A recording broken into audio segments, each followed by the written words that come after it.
Damn, that was fast.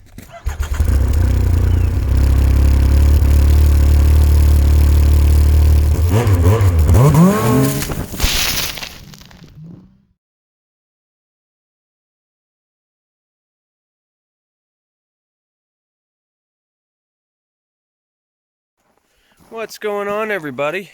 So we picked up a little Yamaha. We got the 2009 Yamaha Nytro XTX. It's got the 144. It's got an upgraded track on it. So instead of the one and a quarter lug, we have the 1 3/4 lug. And in doing so, they had to change the cogs up front for the clearance on the front cooler. When we picked this up, we had a few repairs we had to do. I'll kind of go over those. Typical Yamaha Nytro repairs when they get up in a bit of mileage and stuff like that. I'm assuming I'm going to have to do a few more maintenance there, some with the suspension. We did the exhaust, and now I think I'll have to do oil pressure sensor or something along them lines, because I had a code 30 there the other day. All in all, she's a good working sled, can't complain. The price was right, and I didn't have to drive very far, so it was pretty good. But have a look at this. So we got our 2009 Yamaha Nytro XTX, 1 3/4 inch lug. Didn't come with some ice scratchers, so I went and put those on because the snow around our place is pretty hard. As you can see, I can't really poke it. This is the snowbank, but I mean, I already had the sled off the truck there earlier. I'll go over there and show you those tracks and show you how hard the snow is. So I had to put on a set of scratchers, that way I didn't burn out my slides. I had to do some adjustments on the rear skid here. Right now it looks like it's way out of adjustment on the back, but it's because I have the front strapped down, so it's pulling everything up in the tail. But had the skid out, kind of went over a couple things. We had to adjust the front coil and just make sure the shocks and stuff were working. They seem like they are. I think I'm going to have them redone or replaced in the future, in the summer or something like that. So we'll probably do a how-to video on that.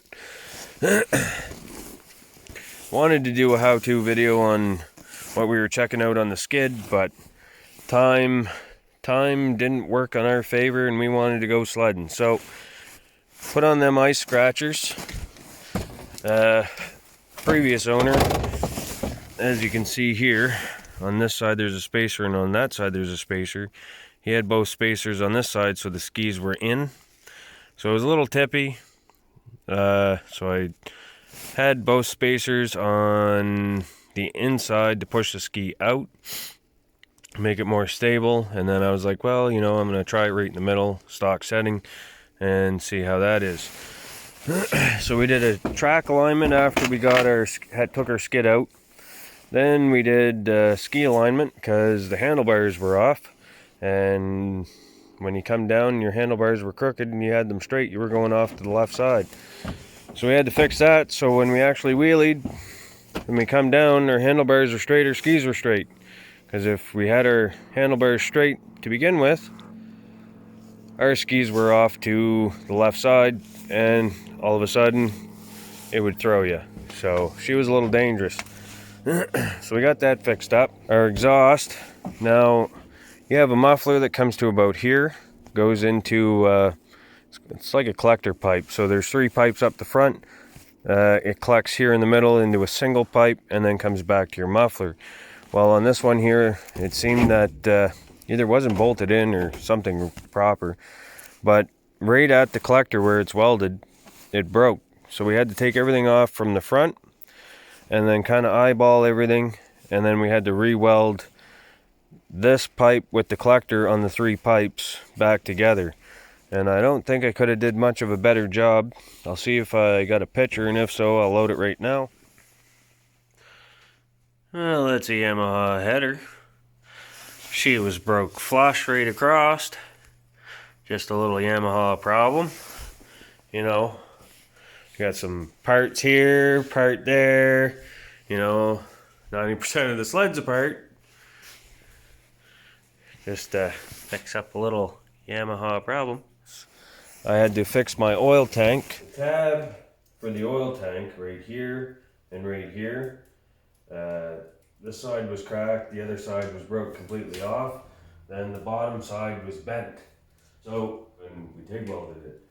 When you roll these sleds on the right hand side, the plastics push in and push on the oil tank, which then caused the tabs to the oil tank to bend. So had to pull that off because the tabs broke, and we put a plate in, rebent the brackets back, and made sure everything went back together nice and snug.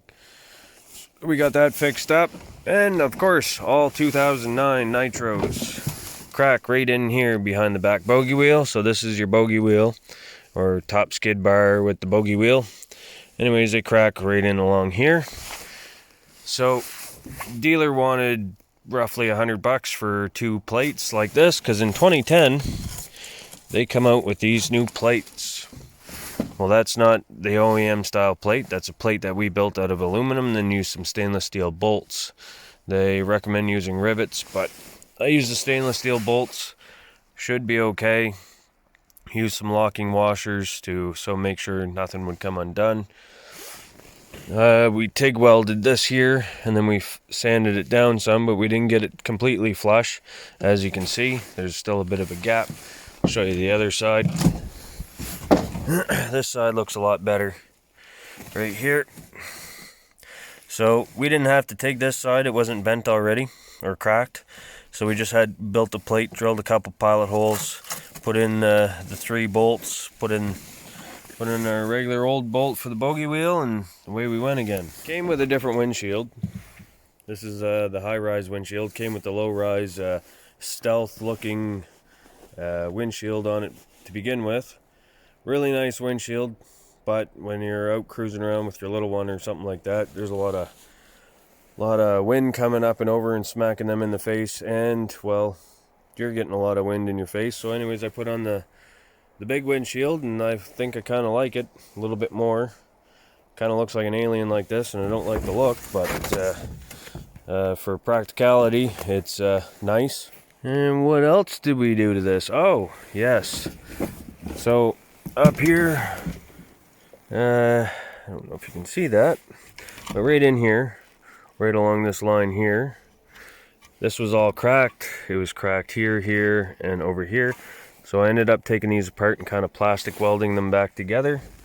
So, and then another piece over on this side. We had to do a set of brakes on it. I can show you how to do your brakes there maybe another time. And other than that, she's a pretty good sled. Can't complain. She rides a little rough, but no Nitro, I believe, is a smooth riding sled. They're a bit rougher, I find. A lot of the guys are taking the Skidoo skids out of a certain model of Skidoo and kind of putting those in to get a better ride. I find this skid here is it's a bit, I don't know, it's rough. I don't know if my shocks just aren't working right, or if I have the dampening set wrong or something like that, but I have my ride height set at the 3/4 mark when you measure down here. I believe that's what it said in the book for the Yamaha maintenance manual. So that's the Yamaha Nytro 2009. Got a 1049cc motor. Pulls pretty hard. You know, I wasn't sure about the 4-stroke, but I'm liking the 4-stroke so far. It's plenty of power for what I need. Goes pretty quick. I mean, you can get these turboed. I think that would just be insane. Like, this is crazy. This is crazy fast. It's a 1000cc street bike on the snow, more or less. Then you put a turbo on it, and it's just, you know, you get an extra 100 and some horsepower, and I think that's just retarded. But I mean, to each his own. And I never really ran a turbo sled yet, so maybe my mind will change if I get a turbo sled or get to try a turbo sled. Maybe I'll just be like, yep, nope, don't want this 1049 anymore. I'll want to, or I want to turbo it or something, kind of see what I can get out of it. I mean, I like speed, but this is plenty quick. But I guess it's the G-force to try to pull your hands out of the handlebar effect is what everybody gets the adrenaline rush on. Well, that's what I get the adrenaline rush on anyways. Going 0 to mock turkey in a matter of a couple seconds is impressive. It's fun. Alright, so that's my 2009 Yamaha Nytro XTX with the 144 1 3/4 inch track. If you like this video and you'd like to see more, hit that subscribe button, hit like so future people can see this video. We'll see you guys all next time.